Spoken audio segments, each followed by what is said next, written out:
زکوٰۃ کن چیزوں پر فرض ہے؟ زکوٰۃ کن کن چیزوں پر ہوتی ہے؟ کیا صرف کیش پر ہوتی ہے یا گاڑی وغیرہ جو استعمال میں ہو اس پر بھی زکوٰۃ ہوتی ہے؟ ریحانہ صاحبہ کوئٹہ سے زکوٰۃ 4 چیزوں پر ہوتی ہے، اس کو یاد کر لیں۔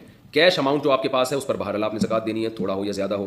سونا اگر آپ کے پاس ہے اس پر بہرحال آپ نے زکوٰۃ دینی ہے، بشرطے کہ 52.5 تولہ چاندی کے برابر ہو اور سونے کے ساتھ بقیہ 3 چیزوں میں سے بھی کچھ ہو۔ یعنی خالص اگر سونا آپ کے پاس ہے اور پیسے بالکل بھی نہیں ہے، چاندی بالکل بھی نہیں ہے، تجارتی مال بالکل بھی نہیں ہے، صرف سونا ہی سونا ہے، تو پھر 7.5 تولے سونے سے کم پہ زکوٰۃ ہوتی نہیں ہے۔ لیکن عام طور پر ایسا ہوتا نہیں ہے، جب بھی کسی کے پاس سونا ہوتا ہے تو کچھ نہ کچھ کیش اماؤنٹ تو ہوتا ہی ہے، تو اس لیے پھر ایسی صورت میں سونا نہیں دیکھا جائے گا، بلکہ یہ دیکھا جائے سونا اصل نہیں دیکھا جائے گا، بلکہ سونے کی ویلیو دیکھی جائے گی کہ 52.5 تولے چاندی کے برابر سونا ہے یا نہیں، اور وہ آدھا تولہ سونا بھی آج کل 52.5 تولے چاندی کے برابر ہو جاتا ہے۔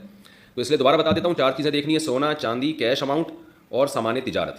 تجارتی سامان کہتے ہیں وہ سامان جو آپ نے بیچنے کے لیے خریدا ہو اور اب تک بیچنے کی نیت آپ کی باقی ہو، یعنی جس دن زکوٰۃ نکال دی ہے نا، جو زکوٰۃ کے واجب ہونے کی تاریخ ہے آپ کی، اس دن بھی آپ کی بیچنے ہی کی نیت برقرار ہو، درمیان میں نیت تبدیل نہ ہوئی ہو، تو ایسی چیزوں کو سامان تجارت کہا جاتا ہے۔ کوئی پلاٹ آپ نے خریدا بیچنے کے لیے، کوئی مکان آپ نے خریدا بیچنے کے لیے، جو دکان میں آپ نے سامان ڈالا ہوتا ہے سارا بیچنے کے لیے ڈالا ہوتا ہے، لہٰذا جتنے دکان میں اثاثے پڑے ہیں سب پہ زکوٰۃ واجب ہوتی ہے، تو جو بھی چیز بیچنے کے لیے خریدی ہے وہ سامان تجارت میں داخل ہے۔ تو یہ 4 چیزیں اگر آپ کے پاس ہیں اور ان کی مالیت 52.5 تولہ چاندی کے برابر ہو جائے، جو کہ ہو ہی جاتی ہے عام طور پہ آج کل، تو پھر آپ پر زکوٰۃ ان کی واجب ہے۔ ان تمام چیزوں کو کیلکولیٹ کر کے ویلیو نکالیں، 40 پہ ڈیوائڈ کریں، جو جواب آئے وہ زکوٰۃ ہے۔